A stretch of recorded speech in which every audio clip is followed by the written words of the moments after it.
Assalamualaikum warahmatullahi wabarakatuh. Selamat pagi semuanya. Selamat datang di Museum Nasional Indonesia. Perkenalkan, nama saya Nyoman Rianti Barlim, bisa dipanggil Nyoman.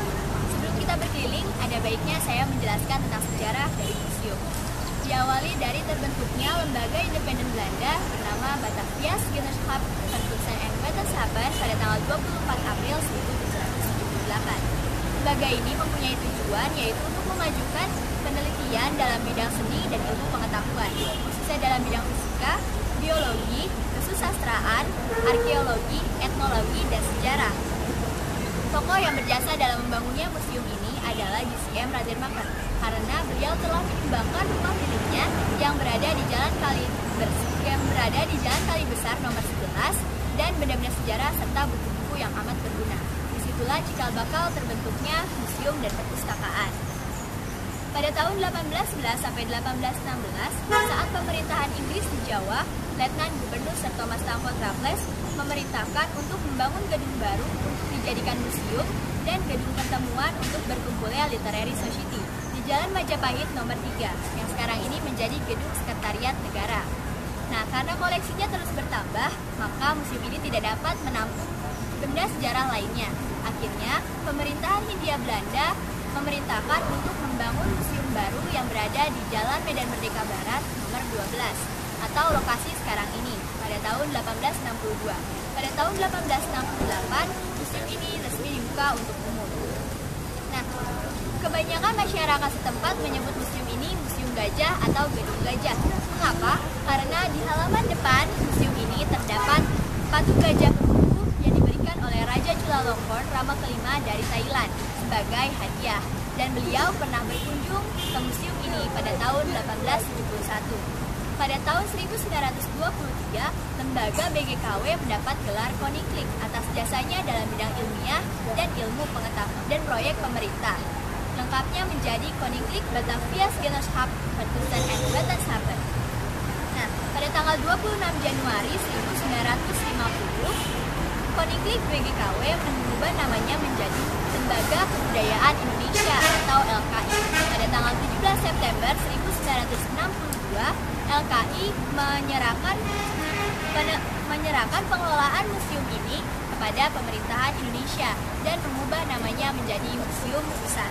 Pada tanggal 28 Mei 1979, Museum Pusat meningkatkan statusnya menjadi Museum Nasional. Nah, Museum Nasional memiliki luas yaitu 26.500 meter persegi dan memiliki koleksi sebanyak 141.000 yang dibagi menjadi 7 jenis koleksi. Museum ini juga dibagi menjadi 2 gedung, gedung A atau gedung lama dan gedung B atau gedung baru. Gedung baru atau gedung B ini baru dibangun pada tahun 1996 dan selesai pada tahun 2005. Nah, dan sudah diresmikan oleh presiden kita pada saat itu yaitu Susilo Bambang Yudhoyono pada tanggal 20 Juni 2007. Baik, sekarang kita masuk ke dalam.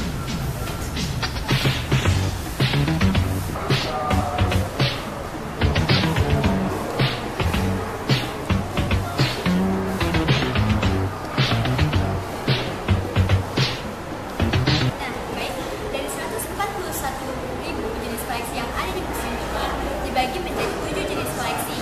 Yang pertama yaitu adalah prasejarah. Masa prasejarah adalah masa di mana manusia belum mengenal yang namanya tulisan. Masa prasejarah dibagi menjadi 2 zaman, yaitu zaman batu dan zaman logam.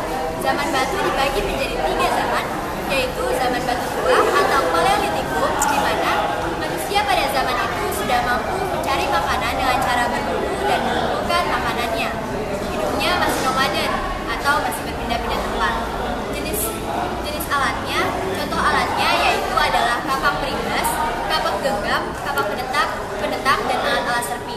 Tekstur alatnya masih kasar. Lalu yang kedua yaitu adalah zaman batu tengah atau Mesolitikum, di mana manusia pada zaman itu sudah mampu tinggal atau sudah bisa tinggal di daerah perairan dan goa. Mengapa mereka lebih suka tinggal di daerah perairan? Karena di daerah tersebut terdapat banyak sumber makanan. Dan juga contoh koleksinya yaitu adalah kapak Sumatera. Tekstur alatnya sudah lebih halus dibandingkan zaman Paleolitikum. Yang ketiga yaitu adalah zaman batu tua, zaman batu muda yaitu Neolitikum, di mana manusia pada zaman itu sudah bisa menghasilkan makanan dengan cara bercocok tanam dan bertani, sudah bisa tinggal di satu desa, dan juga sudah mampu berpikir layaknya manusia sekarang ini. Nah, contoh alatnya yaitu adalah kapak persegi, kapak lonjong, dan beliung. Tidak hanya zaman batu, tetapi juga ada zaman logam. Zaman logam di mana manusia pada zaman itu sudah mampu membuat peralatan yang berbahan dasar logam. Contoh koleksinya ada nekara, bejana, dan kapak corong. Lalu jenis koleksi yang kedua yaitu adalah sejarah. Koleksi sejarah di museum ini adalah peninggalan pada masa kolonial, pada masa jajahan Belanda, Inggris, dan Portugis. Contoh koleksinya yaitu ada senapan api berlaras panjang, lalu meriam, dan juga prasasti Padrau. Jenis koleksi yang ketiga yaitu adalah arkeologi. Arkeo yang berarti masa lalu dan logos yang berarti ilmu. Jadi arkeologi adalah ilmu yang mempelajari peninggalan-peninggalan hasil kegiatan pada masa lalu. Contoh koleksinya yaitu ada prasasti. Prasasti yang terkenal di museum ini adalah prasasti Yupa atau prasasti Pulau Warman. Lalu yang kedua yaitu arca. Arca terbesar di museum ini yaitu adalah arca Bhairawa Buddha.